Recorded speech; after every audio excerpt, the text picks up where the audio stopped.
What's up, everybody? It's Brandon of Box Office Banner and Cult Flick Symposium. I'm here to talk some more John Wick. That's right, John Wick Chapter 3. Now, this is a fun one. I've never heard anybody say a bad thing about this movie, but then again, I haven't heard a bad thing said about any John Wick movie. That is, if you're an action fan. Obviously, if you're a girl that's into romance movies, you're probably not going to get into this. Maybe then you might, but you do not hear many naysayers. But I will say I always see this one at the bottom of the list, it seems like, when they're talking about out of the three. Again, not to say it's bad, not to say it's not even great. Hear people rain praise on this movie.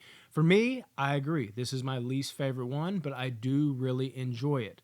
This one, on rewatch, this is what I was curious about. I think I might like this one as much as the first one now, and maybe a little more. The first one, I think objectively is a better movie. It's the one that started it all. But again, that rewatch value of what we come to John Wick for, what we want to see on rewatch ability, that factor.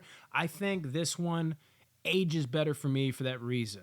Again, this one also, like the first one, gets held back because there's a lot of moments, again, where they're hitting them singles and doubles and triples, but not home runs. I think the biggest thing I can harp on in this one is the ending. Although like 75% of it, pretty fucking awesome. Again, the set pieces are better. There's like more extravagant thing. Again, less grounded, but in this series that works.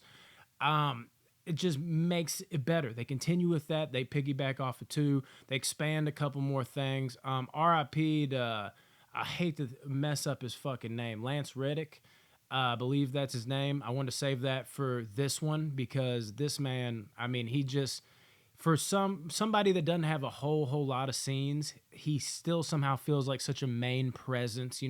He is that welcoming feeling to John Wick as he is when he's at the fucking Continental. Just, like, how are you doing, Mr. Wick? And I wanted to save it for this one because in this movie, man, he gets to fuck people up. And that was really fucking cool to see. Love his character. RIP to him. Very talented actor. I know they already are, putting the fourth one out there for him, dedicating it to him, and as they should. Really sucks we lost him. Very good actor. As far as characters go, everybody's good. The adjudicator, I think is how you say the word. Watch me fuck that up too. If you don't know by now, I'm the type of guy, it almost could seem like lazy, but when I watch a movie, even if I've seen it before a million times, I don't necessarily study. It just depends. Like sometimes I feel the need to, other times I feel the need to do knee-jerk reaction. That's even like something I've used on this channel. I've called knee-jerk reaction reviews, like when I get fresh out of a movie. Like you can go in, you can dive in, read every little detail, but is that truly, like, you can almost manipulate yourself. I like to just go off the cuff and just fly in, but you know who I'm talking about, people. So that's a little tidbit. But one thing with this movie that bothers me is, are the martial artists too good? I know that sounds crazy because like I'm already experiencing this to some degree with Scott Adkins. Although Scott Adkins might be slowed down as he's in a fat suit anyways, right? That's a weird decision, but that's a story for another time. But you got Donnie Yen coming in. How badass is Donnie Yen? Are we going to have the same problem here? And that problem, people, at least for me, is you got the 2 main bad guys from 2 of the greatest martial arts movies ever made. You've never seen them. The Raid 1, Raid 2. They run circles around these movies. That's how good they are.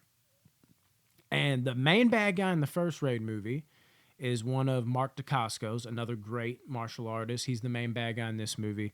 Like his henchmen, if you will, his right-hand men, if you will. Those guys that he fights, at the end when he fights them, and like, the scene where he's throwing everybody through glass and shit, and then right before he meets Mark Dacascos, the main villain's character, for that final fucking battle, he comes into it with the 2, main bad motherfuckers that Mark Dacascos has. And those guys, that's the guy from Raid 1, and that's the guy from Raid 2, and they are 2 of the baddest motherfuckers, like, in martial arts. And like, you just believe that they are fucking, like, you can't touch them. That's what it feels like. Now, John Wick in this world is untouchable. But on natural talent, where what makes John Wick work so well is like the believability. I believe he could do that. When he runs into these guys, that for the first time goes away.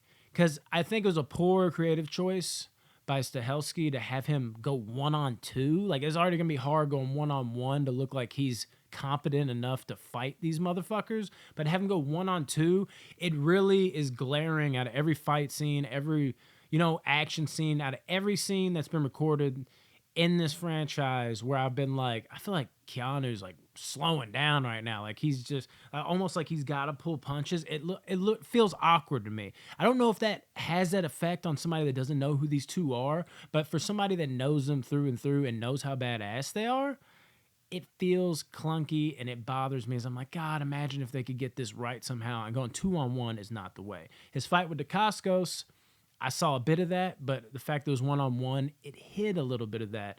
So enjoyed the Dacascos fight, but it really makes me like irk, like just knowing who those guys are when I'm watching it, and it takes away from the ending a little bit for me. And I'm really worried that maybe Donnie Yen might feel like I'm watching Donnie Yen slow down, or fucking I'm watching Keanu like try to keep up. Like I don't want to feel like that when I'm watching these movies. So maybe in a weird way, getting bigger names that are elite of the elites is not who Keanu Reeves should be fighting.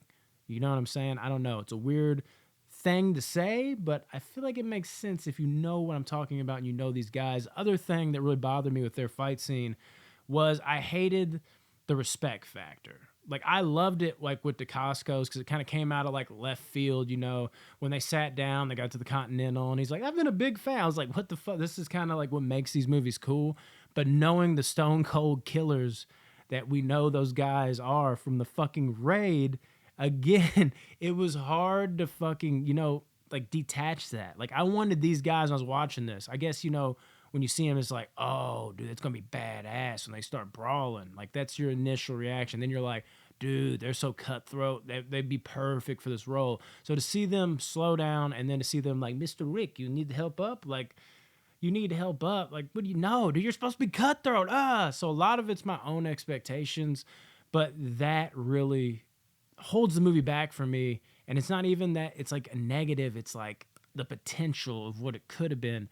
Those things weigh on me. And honestly, that's about it. That like as far as like negatives, and even then it's not really a negative. There's little things like Halle Berry in this movie. She's fine. There's nothing wrong with her. The adjudicator, she's fine. There's nothing wrong with her. But they're not overly special to me. I love the dogs in this movie. I thought that was really fucking cool. I mean, why not? John Wick, right? Like winning fucking Rome, winning the Continental, whatever you want to call it.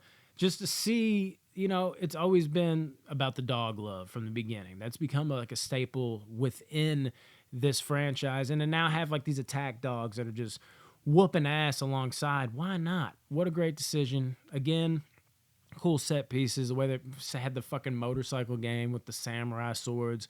You basically, before all the glass started shattering at the end, you had these fucking juggernaut type people because they had all this full on body armor.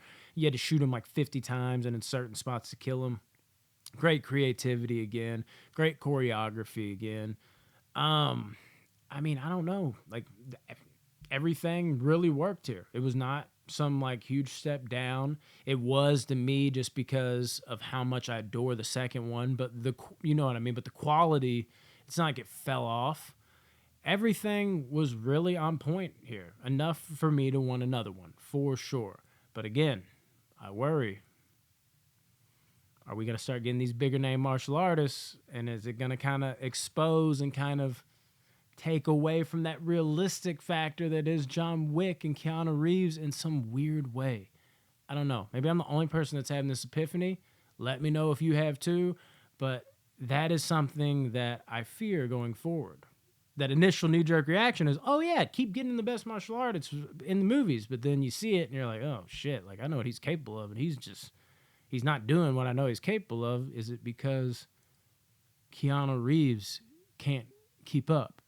I don't want to feel like that. I want to feel like Keanu Reeves is John Wick. I'm not even watching John Wick. I'm watching Keanu Reeves fuck people up. It's a different vibe with these movies. I don't want that vibe to be tampered with, so they've got to find a balance.